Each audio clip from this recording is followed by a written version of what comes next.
তওবা মানে কি? কখন আল্লাহ মানুষের তওবা কবুল করেন না? আল্লাহ রাব্বুল আলামিন মানুষকে এমনভাবে সৃষ্টি করেছেন যে তার মধ্যে যেমনি রয়েছে আকল বা বিবেক নামের প্রহরা, তেমনি রয়েছে নফস বা প্রবৃত্তি নামের কুমন্ত্রণা। বিবেকের কারণে মানুষ সত্য, সুন্দর ও ন্যায়সঙ্গত কাজে উদ্বুদ্ধ হয়, আর নফসের কারণে অশ্লীল, অসৎ ও অন্যায় পথে পা বাড়ায়। মানুষ তার এহেন স্বভাবের কারণে নিজের প্রতি নিজে অন্যায় করে, কখনো আল্লাহর হক নষ্ট করার মাধ্যমে, আবার কখনো অন্য মানুষের অধিকার হরণ করার মাধ্যমে। মানুষ যখন পাপ করতে শুরু করে তখন শয়তান পাপের কাজগুলোকে সুশোভিত করে উপস্থাপন করে, ফলে পাপাচারী ব্যক্তির কাছে এটাকে কোনো অন্যায় বলে মনে হয় না। কিন্তু মানুষ যখন বিবেকের তাড়নায় নিজের ভুল বুঝতে পারে, অন্যায় থেকে ফিরে আসে এবং আল্লাহর রহমত তথা ক্ষমার আশা করে, মানুষের কৃতকর্মের মধ্যে সেই মুহূর্তটিকে আল্লাহ তাআলা সবচেয়ে বেশি ভালোবাসেন। যেমন আল্লাহ পবিত্র কোরআনে বলেছেন, ইন্নাল্লাহা ইউহিব্বুত তাওয়াবিন ওয়া ইউহিব্বুল মুতাতাহহিরিন। নিশ্চয়ই আল্লাহ তাদের ভালোবাসেন যারা তওবা করেন, এবং তাদেরও ভালোবাসেন যারা পবিত্রতা পছন্দ করেন। রাসূলুল্লাহ সাল্লাল্লাহু আলাইহি ওয়াসাল্লাম বলেন, তোমাদের মধ্যে কেউ মরুভূমিতে হারিয়ে যাওয়া উট খুঁজে পেয়ে যতটা খুশি হয়, আল্লাহ তাআলা বান্দার তওবায় তার চেয়েও অনেক বেশি খুশি হন। তওবার পরিচয়।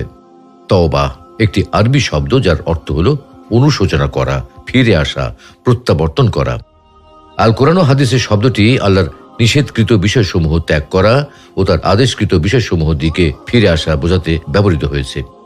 ইসলামী শরীয়তের দৃষ্টিতে তওবা অর্থ হল নিজের গুনাহের জন্য অনুতপ্ত হওয়া, ক্ষমা প্রার্থনা করা এবং তা পরিত্যাগের দৃঢ় সংকল্প করা।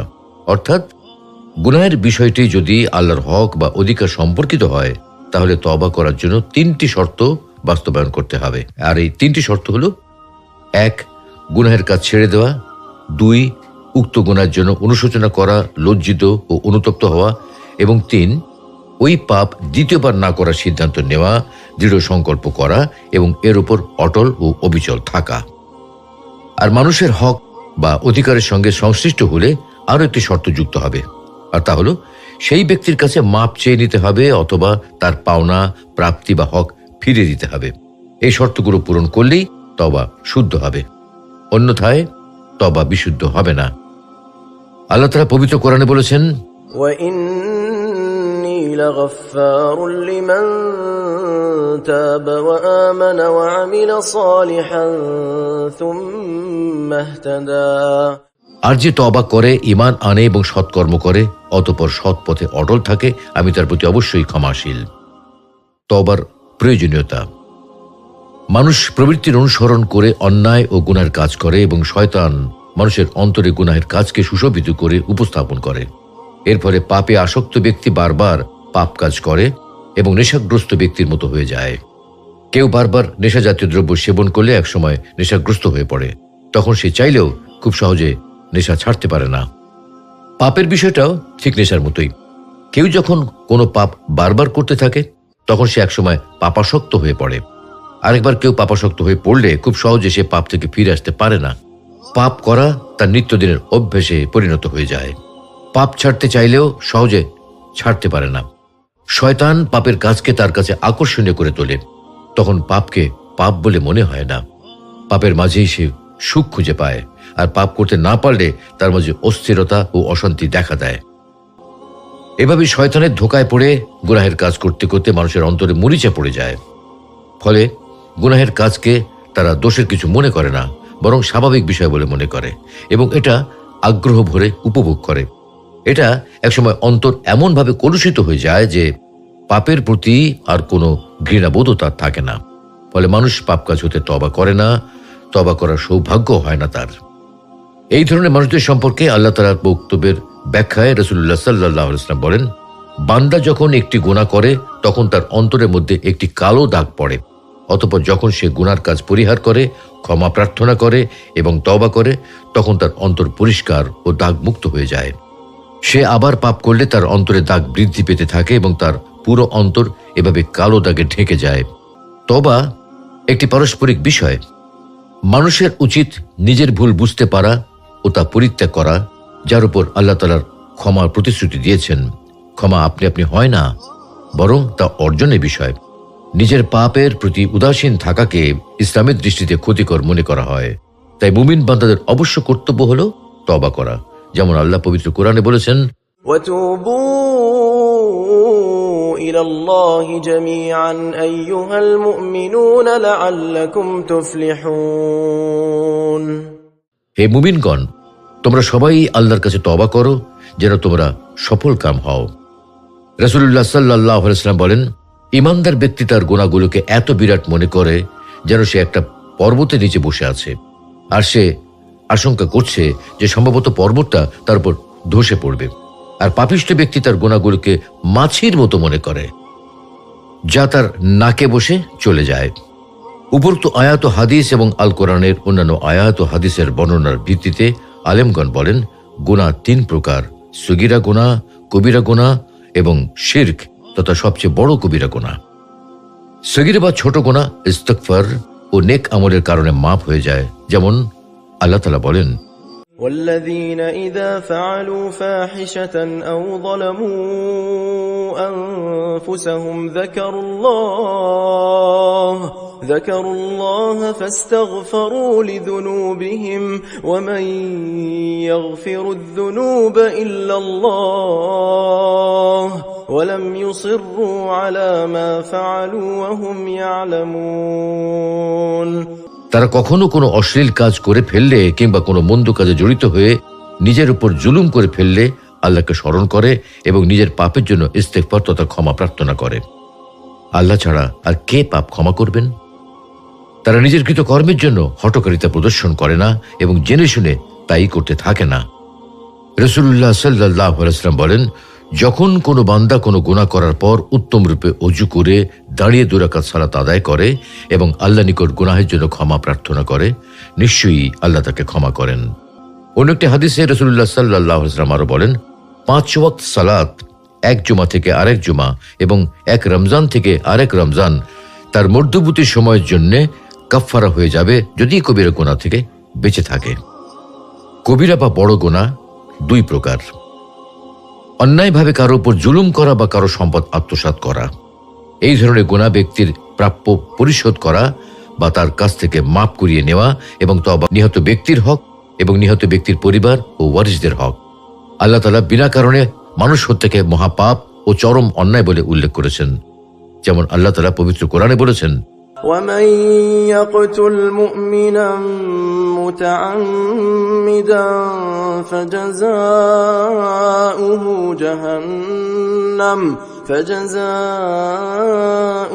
جهنم خالدا فيها وغضب الله عليه ولعنه وأعد له عذابا عظيما। কোন ব্যক্তি ইচ্ছাকৃতভাবে কোনো মুমিনকে হত্যা করলে তার শাস্তি জাহান্নাম, সেখানে সে স্থায়ী হবে এবং আল্লাহ তার প্রতি রুষ্ট হন, তাকে অভিসম্পাত করেন এবং তার জন্য মহাশাস্তি প্রস্তুত রাখেন। এই প্রসঙ্গে রাসূলুল্লাহ সাল্লাল্লাহু আলাইহি ওয়াসাল্লাম বলেন, কিয়ামতের দিন নিহত ব্যক্তি নিজ হাতে তার হত্যাকারীকে তার কপালে চুল ও মাথা ধরে নিয়ে আসবে। তার ঘাড়ের কর্তিত রগসমূহ হতে রক্ত বের হতে থাকবে। সে বলবে, হে আমার প্রতিপালক, এই লোক আমাকে হত্যা করেছে। এমনকি সে তার হত্যাকারীকে নিয়ে আরো সে নিকট পৌঁছে যাবে। তাই আল্লাহর হক কেবল তওবা করার মাধ্যমে রহিত হতে পারে, যেমন আল্লাহ তাআলা পবিত্র কোরআনে বলেছেন, ومن يعمل سوءا أو يظلم نفسه ثم يستغفر الله يجد الله غفورا رحيما। যে গুনাহ করে কিংবা নিজের অনিষ্ট করে অতঃপর আল্লাহর কাছে ক্ষমা প্রার্থনা করে, সে আল্লাহকে ক্ষমাশীল করুণাময় হিসাবে পেয়ে থাকে।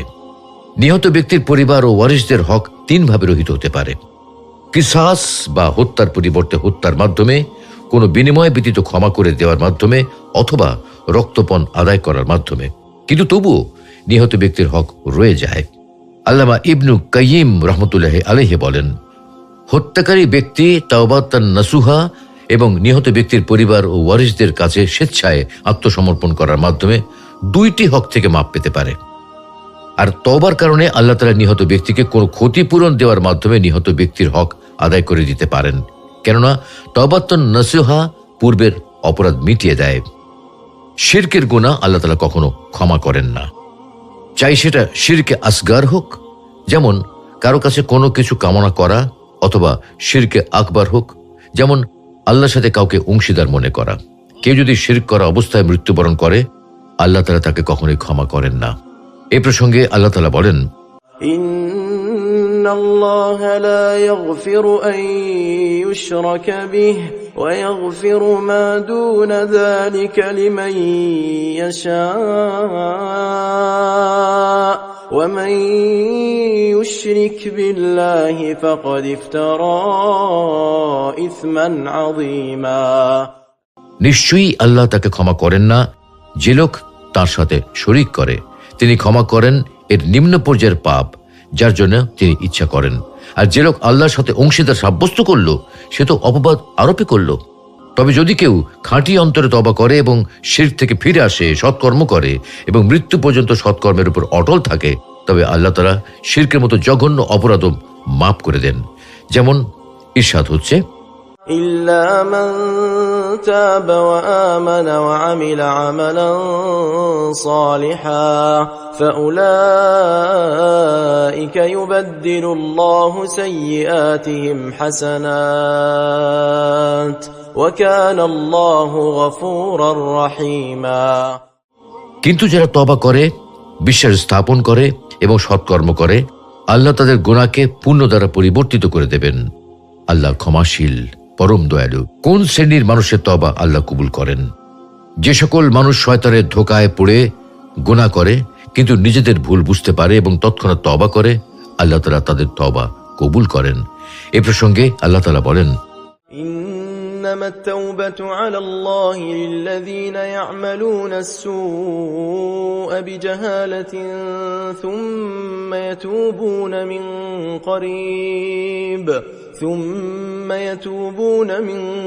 قريب فأولئك يتوب الله عليهم وكان الله عليما حكيما।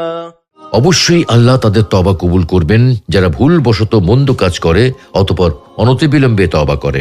এরাই হলো সেই সব লোক যাদেরকে আল্লাহ ক্ষমা করে দেন। আল্লাহ মহাজ্ঞানী, রহস্যবিদ। কখন আল্লাহ মানুষের তওবা কবুল করেন না? মহান আল্লাহ তাআলা দুই সময় মানুষের তওবা কবুল করেন না। কেউ যদি গুনাহ করার পর তওবা না করে অথবা একাধারে গুনাহ করতে থাকে আর এই অবস্থায় মৃত্যু এসে যায় এবং তখন সে মৃত্যু যন্ত্রণা অনুভব করে তওবা করে, আল্লাহ তাআলা এই সময় তওবা কবুল করেন না। যেমন আল্লাহ তাআলা বলেন, وليست التوبة للذين يعملون السيئات حتى إذا حضر أحدهم الموت قال إني تبت الآن ولا الذين يموتون وهم كفار أولئك أعتدنا لهم عذابا أليما। এমন লোকদের তওবা কবুল করা হয় না যারা মন্দ কাজ করতেই থাকে। এমনকি যখন তাদের কারো মাথার উপর মৃত্যু উপস্থিত হয় তখন তারা বলতে থাকে, আমি এখন তওবা করছি, আর তাদের তওবাও কবুল করা হয় না। যারা কুফরি অবস্থায় মৃত্যুবরণ করে, আমি তাদের জন্য যন্ত্রণাদায়ক শাস্তি প্রস্তুত করে রেখেছি। এই প্রসঙ্গে রাসূলুল্লাহ সাল্লাল্লাহু আলাইহি ওয়াসাল্লাম বলেন, রূহ কণ্ঠাগত না হওয়া অর্থাৎ মৃত্যুর পূর্ব মুহূর্ত পর্যন্ত আল্লাহ তাআলা বান্দার তওবা কবুল করেন। কিয়ামতের পূর্ব মুহূর্তে পশ্চিম আকাশে যখন সূর্য উদিত হবে, তারপর কোনো ব্যক্তি তওবা করলে আল্লাহ রাব্বুল আলামিন তার তওবা কবুল করবেন না। যেমন হাদিসে এসেছে, রাসূলুল্লাহ সাল্লাল্লাহু আলাইহি ওয়াসাল্লাম বলেন, যে ব্যক্তি পশ্চিম আকাশে সূর্যোদয় হওয়ার আগে তওবা করবে, আল্লাহ তার তওবা কবুল করবেন। অর্থাৎ এই হাদিস থেকে বোঝা যায় যে যখন থেকে পশ্চিম দিক থেকে সূর্য ওঠা শুরু হবে তখন থেকে কারো তওবা কবুল করা হবে না। তওবা করার পদ্ধতি ও শর্ত। ইসলামী শরিয়া মতে বান্দা তওবা করলে আল্লাহ তা গ্রহণ করেন। আলেমগণ এ বিষয়ে একমত যে যদি কোনো ব্যক্তি কৃত পাপের জন্য অনুতপ্ত না হয় বা তা পরিত্যাগের ইচ্ছা না করে, তাহলে তার মৌখিক তওবা উপহাস ছাড়া আর কিছু নয়। মৌখিক তওবা প্রকৃত তওবা নয়। আন্তরিক তওবার কিছু শর্ত রয়েছে। আলী রাদিয়াল্লাহু তাআলা আনহুকে তওবা সম্পর্কে জিজ্ঞাসা করলে তিনি বলেন, তওবা হলো 6টি বিষয়ের সমষ্টি। নিজের কৃতকর্মের জন্য অনুতপ্ত হওয়া, অনাদায়ী ফরজ ওয়াজিব ইবাদতসমূহ আদায় করা, অন্যের সম্পত্তি বা অধিকার নষ্ট করে থাকলে তা ফেরত দেওয়া, শারীরিক বা মৌখিকভাবে কাউকে কষ্ট দিয়ে থাকলে ক্ষমা চাওয়া, ভবিষ্যতে পাপা কাজ পরিত্যাগের দৃঢ় সংকল্প করা এবং আল্লাহর আনুগত্যে নিজেকে সমর্পণ করা। কোন ব্যক্তি যদি উপরোক্ত পদ্ধতিতে তওবা করেন, আশা করা যায় তা তওবা আল্লাহ রাব্বুল আলামিনের দরবারে তওবাতান নাসুহা হিসেবেই বিবেচিত হবে এবং এর ফলে জান্নাতের মতো মহাপুরস্কার লাভ করা যাবে। তওবাতান নাসুহা মানে কি? আল্লাহ তাআলা যে তওবাতান নাসুহার কথা বলেছেন তা দুইটি শব্দ মিলে গঠিত হয়েছে, তওবা এবং নাসুহা। তওবা শব্দের অর্থ হলো অনুশোচনা করা, ফিরে আসা, দৃঢ় সংকল্প করা। তওবাতান নাসুহার ব্যাখ্যা সম্পর্কে তাফসিরে তাবারিতে প্রখ্যাত সাহাবী উমর ইবনুল খাত্তাব রাদিয়াল্লাহু তাআলা আনহুর উদ্ধৃতি উল্লেখ করা হয়েছে। তাবি নোমান ইবনু বশীর রহমতুল্লাহ আলাইহি বলেন, উমর ইবনুল খাত্তাব রাদিয়াল্লাহু তাআলা আনহুকে আয়াতে উল্লেখিত তওবাতান নাসুহা সম্পর্কে প্রশ্ন করা হয়। জবাবে উমর রাদিয়াল্লাহু তাআলা আনহু বলেন, তওবাতান নাসুহা হলো মন্দ কাজ থেকে এমনভাবে বিরত থাকা যে উক্ত মন্দ কাজ যেন আর কখনো করা না হয়। আল্লামা ইবনু কাসির রহমতুল্লাহ আলাইহি উমর রাদিয়াল্লাহু তাআলা আনহুর উদ্ধৃতি উল্লেখ করার পর বলেন, এই কারণে আলিমদের দৃষ্টিতে তওবাতান নাসুহা অর্থ হলো বর্তমানে গুনাহ বর্জন করা, অতীতের গুনাহের কারণে লজ্জিত হওয়া এবং ভবিষ্যতে গুনাহ না করার অঙ্গীকার করা। যারা তওবাতান নাসুহা করে, আল্লাহ তাআলা তাদেরকে শুধু ক্ষমাই করেন না, বরং ক্ষমা করার পাশাপাশি অনন্ত নিয়ামতও দান করেন। যেমন পবিত্র কোরআনে আল্লাহ তাআলা বলেছেন, ويدخلكم جنات تجري من تحتها الأنهار يوم لا يخزي الله النبي والذين آمنوا معه نورهم يسعى بين أيديهم وبأيمانهم يقولون ربنا أتمم لنا نورنا واغفر لنا إنك على كل شيء قدير। এবং তোমাদেরকে জান্নাতে দাখিল করবেন যার তলদেশে নদী প্রবাহিত। সেদিন আল্লাহ নবী এবং তার বিশ্বাসী সহচরদেরকে অপদস্থ করবেন না। তাদের নূর তাদের সামনে ও ডান দিকে ছোটাছুটি করবে। তারা বলবে, হে আমাদের পালনকর্তা, আমাদের নূর পূর্ণ করে দিন এবং আমাদেরকে ক্ষমা করুন। নিশ্চয়ই আপনি সবকিছুর উপর সর্বশক্তিমান। আল্লাহ তাআলা তওবাকারীদের ভালোবাসেন। যারা নিজেদের ভুল স্বীকার করে, খাঁটি মনে আল্লাহর কাছে তওবা করে ও ক্ষমা প্রার্থনা করে, আল্লাহ তাদেরকে অত্যন্ত পছন্দ করেন এবং ক্ষমা করে দেন। শুধু ক্ষমাই করেন না, বরং অবারিত পুরস্কারও দান করেন। পবিত্র কোরআনে আল্লাহ বলেছেন, قل يا عبادي الذين أسرفوا على أنفسهم لا تقنطوا من رحمة الله إن الله يغفر الذنوب جميعا إنه هو الغفور الرحيم। আপনি বলে দিন, হে আমার বান্দারা, যারা নিজেদের উপর জুলুম করেছো, তোমরা আল্লাহ তাআলার রহমত থেকে নিরাশ হয়ো না। নিশ্চয়ই আল্লাহ সকল গুনাহ ক্ষমা করে দেন। তিনি তো ক্ষমাশীল, পরম দয়ালু। রাসূলুল্লাহ সাল্লাল্লাহু আলাইহি ওয়াসাল্লাম ইরশাদ করেন, প্রত্যেক আদম সন্তানই ত্রুটিশীল ও অপরাধী, আর অপরাধীদের মধ্যে তারাই সর্বোত্তম যারা তওবা করে। অন্য একটি হাদিসে আবু সাঈদ খুদরি রাদিয়াল্লাহু তাআলা আনহু থেকে বর্ণিত, নবী করিম সাল্লাল্লাহু আলাইহি ওয়াসাল্লাম বলেন, তোমাদের পূর্বে বনী ইসরায়েলের যুগে একটি লোক ছিল যে 99টি মানুষকে হত্যা করেছিল।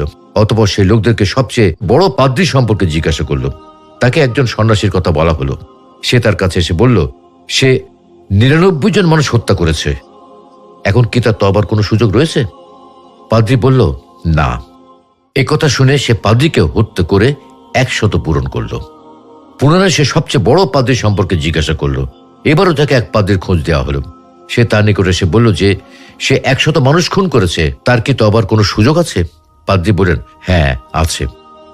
তারও তওবার মধ্যে কে বাধা সৃষ্টি করবে? তুমি অমুক দেশে চলে যাও, সেখানে কিছু এমন লোক আছে যারা আল্লাহর ইবাদত করে, তুমিও তাদের সাথে আল্লাহর ইবাদত করো, আর তোমার নিজ দেশে ফিরে যেও না, কেননা ওই দেশ পাপের দেশ। পাদ্রীর কথা অনুযায়ী লোকটি ওই দেশ অভিমুখে যেতে আরম্ভ করল।